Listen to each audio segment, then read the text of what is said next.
hacer guardias y cuando uno es residente pues está ahí abajo todos los días y los pacientes con visión doble van a llegar siempre prácticamente. Entonces hay que saber cómo... Diplopia aguda. ¿Qué hacer exactamente? Entonces lo primero y lo más importante es determinar si realmente el paciente ve doble, porque hay pacientes que creen que ven doble y en realidad no, ¿verdad? A veces son pacientes que lo que ven es muy borroso y tal vez nunca se habían percatado, se taparon un ojo un día. Perdón, disculpe, sí. muchas gracias a todos. Con todo gusto. Doctor, por allá le caigo acá. Perfecto. Que estén muy bien, gracias. Sí. O por ejemplo los pacientes que tienen alteraciones a nivel macular y lo que tienen son distorsiones de la visión central en uno de los dos ojos y por la metamorfosia también creen que están viendo doble. ¿Okay? La segunda cosa es determinar si la diplopia, si realmente está presente, si es monocular o es binocular. Normalmente uno tiene la idea de que las diplopias todas son binoculares y no es cierto, ¿verdad? Hay causas de diplopia monocular raras al cierto, pero astigmatismos muy irregulares, algunas alteraciones a nivel de cristalino, incluso en trauma, una luxación del lente intraocular, un paciente con cataratas podría tener una diplopia que es totalmente monocular.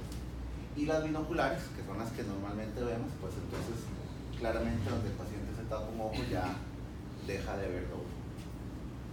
Determinar si hay un ojo rojo asociado, ¿verdad? Eso nos guía en otras direcciones también.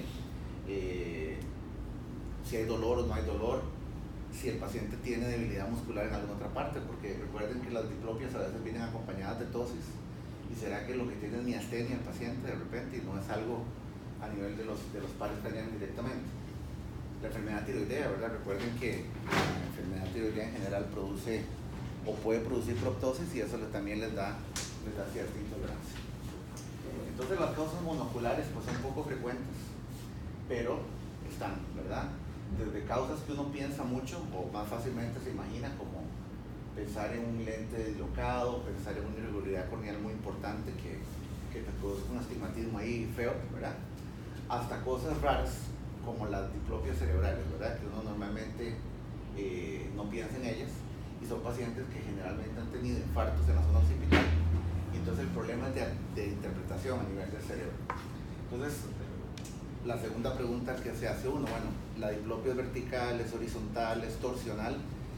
En las diplopias cerebrales generalmente el paciente indica que ve cosas dobles, pero ve como secuencia, como ver una película por escenas. Entonces, una imagen, otra, una, y a veces son 10, 12 imágenes consecutivas, pero son cosas raras. Entonces hay que pensar en eso también, de ahí la importancia en casi todas las diplopias de tener imágenes, ¿verdad? Para poder por lo menos arrancar.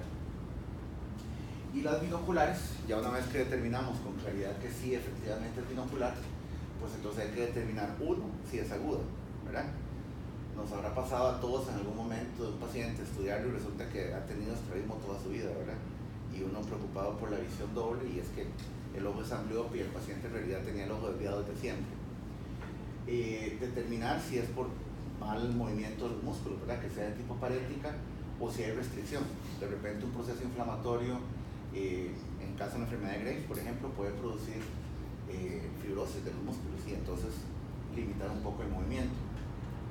La ptosis y la proptosis, obviamente, cuando detectamos presiones muy diferentes entre los dos ojos, hay ciertos estudios que demuestran que cuando la presión es hasta de 5 o 6 milímetros, a veces es simplemente por fibrosis del recto inferior. Entonces, donde el ojo se mueve y queda restringido en el movimiento hacia arriba, entonces se abre un poco la trabécula y la presión baja de ese lado, ¿verdad? Y determinar si la diplopia es siempre constante, si están todas las posiciones de la cabeza o si solo la manifiesta en algunos momentos. ¿Ok? Entonces, vamos a dividirla como en 4 partes, basadas en la parte de la anatomía. Las primeras serían las supranucleares, ¿verdad? Y las supranucleares normalmente tampoco las pensamos porque están asociadas casi siempre a lesiones a nivel cerebral. Entonces es muy importante recordar, y quiero recordarles, yo sé que ustedes lo saben, pero que nuestro control muscular a nivel ocular no depende solo del tercero, el cuarto y el sexto par. Hay vías que están conectadas con el tálamo, ¿verdad? Que es la zona de relevo por excelencia del sistema nervioso, excepto el nervio olfatorio que no hace sinapsis acá, y todas las vías corticales, motoras, de interpretación a nivel de corteza occipital e inclusive toda la relación con el sistema vestibular es súper importante. Recuerden que el fascículo longitudinal medial, ¿verdad? Que es una vía importante dentro del tallo cerebral, está muy interconectado la parte de control muscular con la parte vestibular del oído, ¿verdad? De manera que si uno cambia la posición de la cabeza, los ojos tienen que adaptarse, ¿no? ¿Ok? Este tipo de alteraciones ya se salen de la parte nuestra, ¿verdad? Normalmente vamos a encontrarlas presentes, vamos a hacer una imagen, nos vamos a encontrar que tiene algún tipo de infarto cerebral o lesión de vasos pequeños o hemorragia, lo que sea, y entonces dependiendo del lugar, pues ya dependerá del neurocirujano o el neurólogo qué camino se toma. Desgraciadamente, en la mayoría de los casos no tienen mucha corrección, ¿verdad? Entonces ahí repasar, es parte del asunto, repasarse todas las vías. Tenemos la opción nuclear, propiamente que la lesión sea en el tallo cerebral, ¿verdad? Entonces aquí tenemos que recordar que vamos a encontrarnos 3 nervios importantes para esto. El tercero, que tiene 2 núcleos motores principales, ¿verdad? El núcleo de Inge-Westphal o motor ocular accesorio, que es el que se encarga sobre todo de la parte parasimpática, y los núcleos motores como tal. El cuarto par, que también hay que recordar que no solo es un nervio pequeñito, sino que sale por detrás del tallo. Eso hay que tenerlo en cuenta, porque en trauma a nivel de la cabeza, una lesión, un golpe fuerte podría lesionar el cuarto par en su recorrido hacia la fisura orbitaria superior. Y el sexto, ¿verdad?, que está un poquito más abajo, que también es únicamente motor. ¿Okay? Entonces, por supuesto que cualquier lesión espacio-ocupante, hemorrágica o isquémica a nivel del tallo, especialmente en una encéfalo y puente, pues podrían comprimir alguno de estos núcleos y consecuentemente, ¿verdad?, producirnos la diplopia.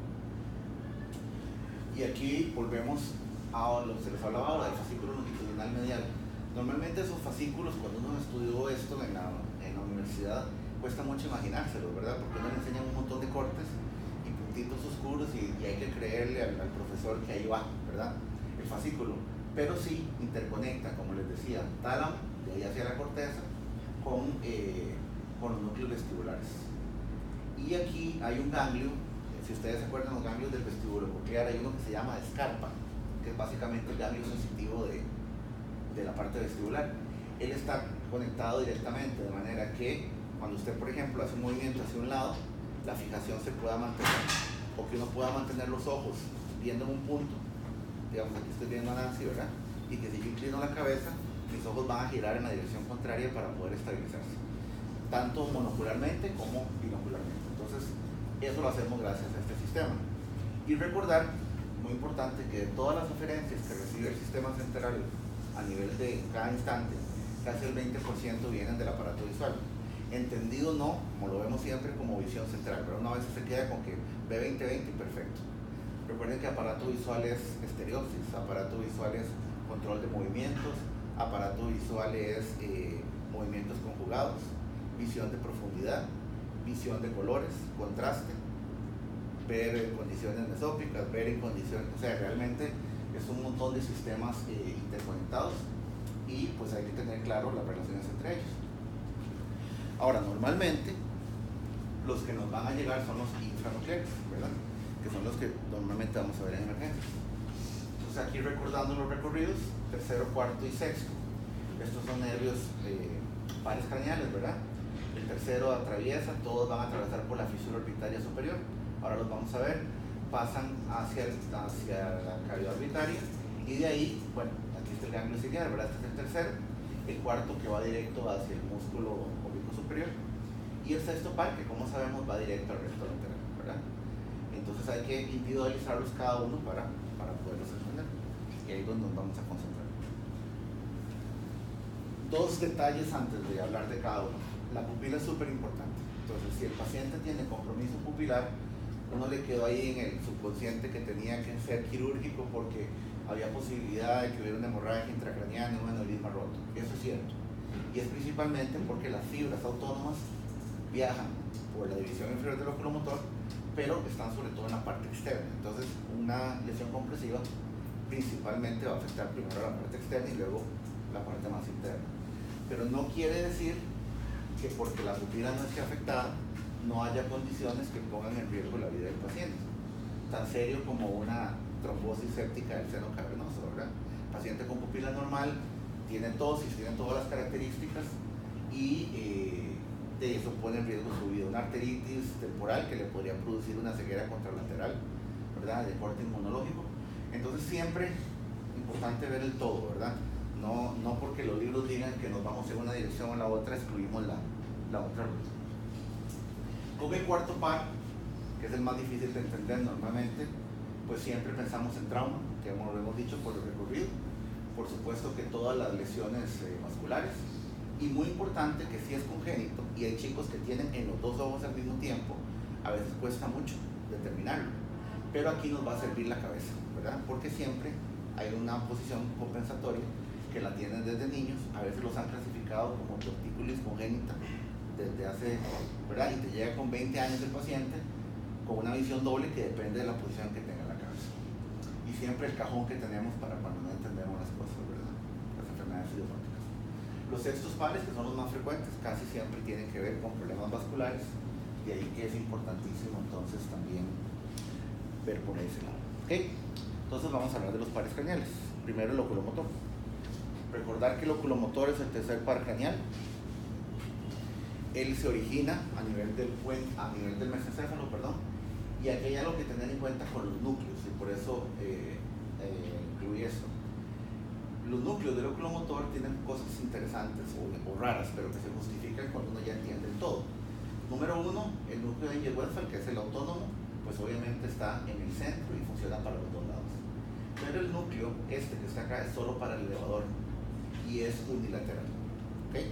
Entonces, una lesión de línea media, aunque es muy raro, podría comprometernos únicamente esta zona, o generalmente, que no son exactamente en línea media, irse hacia alguno de los dos lados. ¿Okay? Entonces, el del elevador es común para los dos ojos, el del parasimpático es común para los dos ojos. Todos los demás, como ustedes pueden ver, hay uno para cada lado. Sin embargo, unos son ipsilaterales y otros son contralaterales. Entonces eso nos explica algunos síndromes raros, los de Loro lo llaman como síndromes de 1,5, que tiene un ojo toda la parálisis y en el otro alguna cosa, ¿verdad? Y a veces uno no las puede justificar fácilmente. Recordar también que esta zona está justo detrás de los ojos, anatómicamente hablando, ¿verdad? Entonces, por ejemplo, lesiones del esfenoides, tumores a nivel de la hipófisis, lesiones del seno cavernoso, coagulopatías, por ejemplo, podrían generar algún grado de compresión a nivel de esta zona, ¿verdad? Ok, esta es la misma imagen. La otra cosa importante es la relación con el polígono de Willis, ¿verdad? El círculo arterial cerebral. Las arterias vertebrales vienen por aquí abajo, la arteria basilar, que a su vez da las comunicantes posteriores, que se convierten después en las arterias cerebrales posteriores.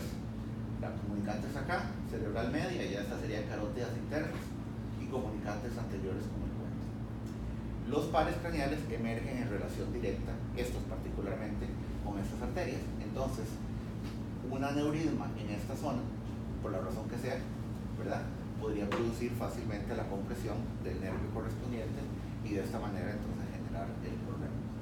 De ahí que, por lo menos yo, a todos los pacientes, aunque no tengan compromiso pupilar, es requete diabético el señor, muy hipertenso, no cumple los tratamientos, siempre les mando imágenes para ir a la segura de ese pequeño porcentaje que eso le podría salvar la vida. El recorrido continúa, ¿verdad? Aquí podemos ver los pares 3, 4 y 6 y la V1 del trigémino, atraviesan el seno cavernoso y salen por la fisura orbitaria superior para darle inervación a cada uno de ellos. Recordar que el oculomotor, tan pronto atraviesa la fisura, se divide en dos, entonces nos da la división superior y la división inferior. Y para recordar que a veces uno se le enreda qué músculos dependen de cada uno, lo más fácil es acordarse que los que son superiores son del superior. Entonces solo el elevador y el recto superior son del superior. Todos los demás, el recto medial, oblicuo inferior y recto inferior, dependen de la división inferior. A veces incluso no se encuentran compresiones en esta zona, o de un tumor orbitario, y entonces se manifiesta solo una de las dos divisiones. Eso puede pasar. Y recordar que la vía parasimpática va por la parte de abajo. Entonces, si solo se afecta la división superior, puede haber tosis, puede haber limitación en la elevación del ojo, pero no va a haber compromiso pupilar. En la otra, al revés, puede haber compromiso pupilar sin tosis, ¿verdad? Aunque es poco frecuente. Y entonces, el paso que sigue es entender qué hace cada músculo, ¿verdad? uno quisiera que todos los rectos tuvieran solo una función, ¿verdad? Solo para la derecha, solo para la izquierda, o solo aducción y abducción, solo arriba y solo abajo. Pero desgraciadamente eso se cumple solo con los horizontales, nada más. Esos son los únicos que tienen una función única y entonces hay que comprender las demás funciones. Y si recuerdan, además, los ojos están desalineados con respecto a la órbita.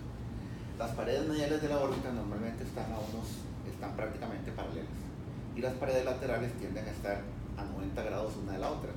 Eso nos da esos 45 grados, más o menos, que tenemos todos de desviación.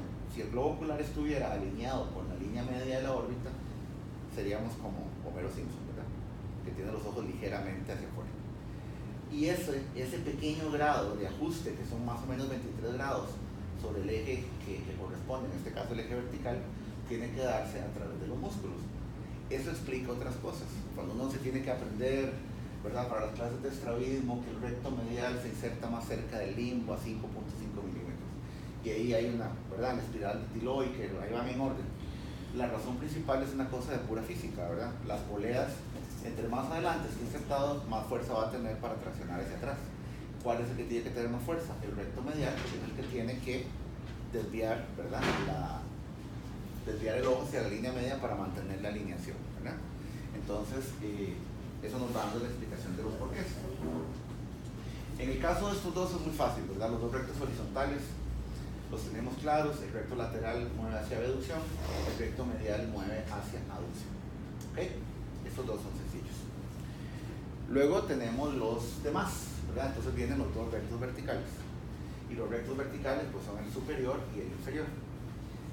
Debido a que las órbitas no están alineadas otra vez, si los ojos estuvieran alineados con la órbita, el recto superior solo haría elevación y el recto inferior solo haría depresión, pero resulta que los ojos están así. Y al estar así, el músculo tiene una ligera curva, ¿verdad? Esa curva que presenta, tanto el de arriba como el de abajo, es lo que nos va a dar la función principal, pero nos va a producir que el ojo tenga un movimiento torsional y que tenga un movimiento de aducción en ambos casos. Esa es la razón por la cual las posiciones cardinales de la mirada no son como un asterisco, ahora que uno toma todas las 8 direcciones. Normalmente solo toma 6 horizontales y las 2 oblicuas, porque poner al paciente a ver para arriba y para abajo en el centro no separa un músculo de los demás. Entonces, aunque se mueva, no nos dice cuál es el músculo que está afectado. Entonces, esto es algo que hay que o aprenderlo de memoria, que no vale la pena, o intentar entenderlo de una vez por todas, para que cada vez que te llegue un paciente usted rápidamente pueda hacer el análisis y ya, ¿verdad? Es lo más sencillo. ¿Okay? Los oblicuos también se nos presta confusión, ¿verdad? Porque eso que el músculo va de arriba, da la vuelta y luego como que abraza el ojo por arriba y el otro también, ¿verdad? Pero es el mismo principio. El músculo está rotado ahora con un eje de 51 grados y entonces tenemos que otra vez reajustar la posición. Por eso es que normalmente cuando, si ustedes, estos son mis dos ojos y yo veo hacia arriba y hacia afuera, digamos a la derecha y arriba, este va a ser mi recto superior, pero este va a ser mi oblicuo inferior. Al revés, ¿verdad? Recto superior, oblicuo inferior, y luego al revés, recto inferior, oblicuo superior y viceversa. Y entonces, teniendo eso claro, se hace muy fácil, porque ya usted puede decir, bueno, el movimiento está limitado en tal dirección, en tal ojo. Recuerde que hay que hacerlo monocular y binocularmente, ¿verdad? Para poder determinar cómo es la afectación. Y muy importante, la tosis, ¿verdad? Todo esto está muy bien diseñado, depende como usted lo quiera ver. Sería terrible tener un tercer par sin tosis, porque la visión doble es muy molesta, ¿verdad? La visión doble horizontal es muy molesta, pero las verticales y torsionales son espantosas. Entonces todo estaba muy bien planeado para que el párpado se cayera y de una vez no te dejara viendo doble durante todo ese tiempo que va a durar recuperar. Y recordar la pupila, ¿verdad? Si la pupila está comprometida, asumimos que hay hipertensión endocraniana o una lesión hemorrágica. Y así es como se ve. Claro, teníamos que levantarle el párpado, ahora no hay forma de valorarlo con el párpado. Estas imágenes son del doctor Jiménez, que nos las prestó. Y si lo vemos en todas las posiciones, entonces ponemos al paciente a ver hacia la derecha, sabemos que es un tercer par izquierdo, entonces el movimiento hacia lateral no hay ningún problema a este lado y este no se mueve porque el recto medial está bloqueado. Lo ponemos a ver hacia el otro lado, perfecto. Y el paciente te dice que cuando ve para el lado del ojo lesionado, ve normal, ¿verdad? Se le quita la diplopia. Lo ponemos a ver para arriba, está limitada la elevación, lo ponemos a ver para abajo, vean que está limitada la depresión, y en las posiciones de las esquinas, ¿verdad? Va a depender mucho de qué tan recta o qué tan inclinada ponga la cabeza para compensar, pero vean que nuevamente aquí ni hay elevador ni tampoco hay recto medial, entonces el ojo se queda paralizado. En este caso, igualmente, no hay recto inferior ni oblicuo, si eso ocurre en el otro lado, ¿verdad? ¿Ok? Ahora, desgraciadamente tenemos un gran cajón que es este, pero la mayoría de los pacientes generalmente son diabéticos, son hipertensos, tienen enfermedad vascular, lipidemia, y casi todos mejoran espontáneamente con o sin tratamiento. Alguna gente recomienda darles vitaminas del complejo B, que es casi como un placebo, ¿verdad? Y como para estimular la regeneración de la mielina y esas cosas. Y una vez que descartamos las cosas serias, ¿verdad? Pues entonces el paciente ya uno puede verlo con más calma y citarlo con cierta frecuencia cada 4 o 6 semanas para ver cuánto ha mejorado. No podemos hacer nada hasta que no pasen esos 12 semanas por lo menos. Entonces no tiene sentido ni decirle al paciente que se le va a operar el estrabismo porque no sabemos si lo va a tener después. Hay gente que utiliza toxina botulínica, ¿verdad? Pero aquí eso no se utiliza mucho. Y lo más fácil es que el paciente ande con el ojo tapado durante el periodo de tiempo, que de por sí la tosis nos ayuda en eso, ¿verdad? Si después de 6 o 8 meses consideramos que no va a recuperar el movimiento y que ya quedó restringido, entonces ahí sí se puede valorar la posibilidad de un alineamiento quirúrgico para... Doctor, una pregunta. Sí. ¿Usted tiene algo de experiencia con la toxina botulínica? Es que tengo un caso de alguien que conocí que era un cirujano, entonces estaba muy jodido. Terrible, sí. Y ahí yo le dije, parches, lo dije, imagínese. Vieras que, y bueno, a veces se metió a operar así, parches. no, imagínate, no tiene profesión de profundidad, ¿verdad? Sí, no. Porque esa no era microcirugía. A nivel de la casa, pero igual. hay una clínica en el Calderón Guardia que es de neuro que se encarga de poner eso, pero es sobre todo para lesiones faciales, ¿verdad? Así es. Pero creo que casi nadie lo usa. Casi nadie, pues yo no he visto que aquí lo use. Sí. Delia lo usa. O sea, que para alguien que ocupa una recuperación más rápida, eso es eventualmente una solución. No, pero por lo menos para, exactamente, sí. Sí. Pero por lo menos para que él pueda. Para que quede gordo. Ok, sí. Exacto. Está muy buena la opción. Ok, el cuarto par es el más difícil de imaginárselo, ¿verdad? Porque principalmente lo que vemos es la función torsional, es la que tendemos a buscar. Recordar, entonces ya lo dijimos, ¿verdad? Es un núcleo que sale hacia atrás, tiene un recorrido intracraniano largo, sale por debajo de los folículos inferiores de la lámina cuadrigémina, por encima de la parte superior del cerebelo, gira, da la vuelta al otro lado, pasa, que son estos dos, ¿verdad? Aquí los podemos ver. Estos son los músculos cerebrales, da la vuelta, atraviesa la fisura orbitaria superior y llega hacia el músculo oblicuo superior, ¿verdad? El músculo oblicuo superior normalmente su función primaria es la inciclotorsión, ¿verdad? Entonces hay que familiarizarse cuando en qué ojo estamos viendo inciclotorsión, cuando es a favor de las manecillas o en contra. Simplemente lo más fácil para valorarlo es poner al paciente a ver hacia adentro, porque cuando usted lo pone a ver hacia adentro y hacia arriba, bloquea al recto superior, y cuando lo pone a ver hacia adentro y hacia abajo, que es lo que nos interesa, bloquea al recto inferior, y entonces de esta manera va a lograr separar la parte torsional que hacen los verticales de la parte torsional que hace este músculo. Ahora, casi siempre el paciente va a venir con la cabeza inclinada, ¿verdad? ¿Y por qué inclina la cabeza? Bueno, porque resulta que para utilizar el componente, ahorita regresamos acá, para utilizar el componente torsional que le compense, este ojo está desviado, pero casi no lo notamos porque no sabemos qué tan rotado está. Entonces el paciente sabe que si inclina la cabeza hacia el lado contralateral, logra alinear el ojo para que el ojo se verticalice y entonces le controla un poco la diplopia, ¿verdad? Esto hay que verlo varias veces y se hace dificilísimo cuando es bilateral, ¿verdad? Porque perdemos esa posición compensadora parcialmente, que sería más o menos esto. Entonces el paciente tiene un cuarto par derecho, el ojo está torsionado, entonces ¿qué hace el paciente? Gira la cabeza para allá, inclina hacia el lado contrario y entonces los verticales le compensan la rotación y de esa manera el paciente se siente cómodo. Entonces, ahí esta es la maniobra de Virchow, que usted le pide que incline la cabeza para el otro lado y el paciente no tolera porque la diplopia se le magnifica un montón, ¿verdad? Y tienden también a inclinar un poco la cabeza hacia abajo, ¿verdad? Como una parte también para compensar. Básicamente, la única forma en que uno podría objetivamente determinar esa torsión, hay dos formas. Una sería que usted tenga una foto del iris previa, que no la vamos a tener, ¿verdad? Y otra forma un poquito más práctica es ver el fondo de ojo. Uno esperaría, en posición de orto, que la salida de las arterias del nervio óptico estén torcidas por respecto al otro ojo, ¿verdad? Y si están rotadas en la posición que uno espera, pues eso nos va a servir para confirmar el diagnóstico. ¿Okay? Esto es lo mismo que estábamos hablando, ¿verdad?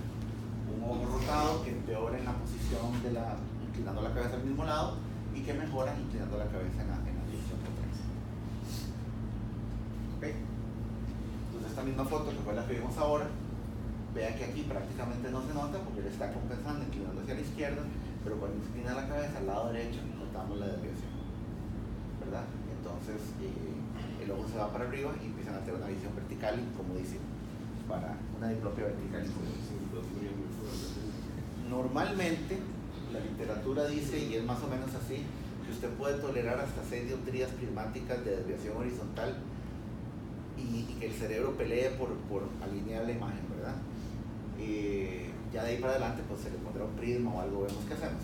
Pero cuando son diplopias verticales con más de 4 dioptrías, ya el paciente, igual para caminar es imposible, ¿verdad? Porque no puede calcular las alturas. Y lo que les decía de la posición, ¿verdad?, de bajar el mentón, también con el fin de mejorar la rotación utilizando los rectos inferiores, ¿verdad?, para poder compensar esto. ¿Okay? Recordar que este es congénito en algunas personas, es frecuente, es el más frecuente congénito de los tres. Puede estar presente en la vida adulta, es un niño que ha podido pasar por toda su vida normalmente con un diagnóstico de tortícolis o con ningún diagnóstico, y que hay que tener en cuenta que por la longitud que tiene el trauma craneoencefálico siempre hay que pensar en un cuarto par residual, sobre todo porque los que hemos estado en emergencia sabemos que el paciente le ven todo lo demás y una semana después el paciente le dice, bueno, su fractura está bien, todo está bien, y usted, es que veo doble desde el día del accidente y se ha perdido tiempo, ¿verdad? En cuanto a eso, mi mamá, que tenía mucha experiencia en niños, decía que era una tortícolis que si usted le tapaba un ojo se curaba, obviamente. Entonces, lo que pasa es que si el bebé está así desde que nació, los músculos también del pecho ya van a estar, entonces les duele hacer el movimiento contrario. Nuevamente, la mayoría termina siendo no quirúrgicos, ¿verdad? La mayoría recuperan. Lo mismo, ¿verdad? Esperar, poder parchar el ojo que está afectado para que el paciente no tenga tanta visión doble, mantenerlo cómodo durante el periodo de tiempo y siempre tener la opción de la cirugía, ¿verdad? Ahora, ya para meterse a operar 3 músculos, que sea la doctora Sánchez, ¿verdad? Más que son los oblicuos y todo. Ya uno no se va a meter a hacer eso, pero normalmente esa es la solución, por lo menos otra vez para dejarlos en una posición central, ¿verdad? Para que puedan tener una vida funcional. Y el sexto, que es el más frecuente de todos y el más fácil, ¿verdad? Lo mismo, el origen está relacionado acá, ¿verdad? Con el séptimo par. Entonces está la cara anterior del tallo, este es el tercero, este es el cuarto que viene desde atrás, trigémino acá, ¿verdad? Y aquí tenemos el sexto, séptimo, el nervio intermedio, que en realidad es parte del séptimo, y el octavo y todos los demás, pero el que nos interesa es este, ¿verdad? Está muy cerca uno del otro en el origen aparente. Atraviesan el seno igual, llegan a recto lateral directamente, y su única función a reducir el ojo hacia el mismo lado que está, ¿verdad? Entonces, esto es fácil de recordar. Nada más poner al paciente, posición primaria, ve a la derecha, ve a la izquierda, y nos vamos a encontrar que cuando lo ponemos a ver hacia el lado afectado, el otro ojo se mueve perfectamente, pero el ojo afectado no se mueve, ¿verdad? Mientras que si ve para el lado contrario, perfecto.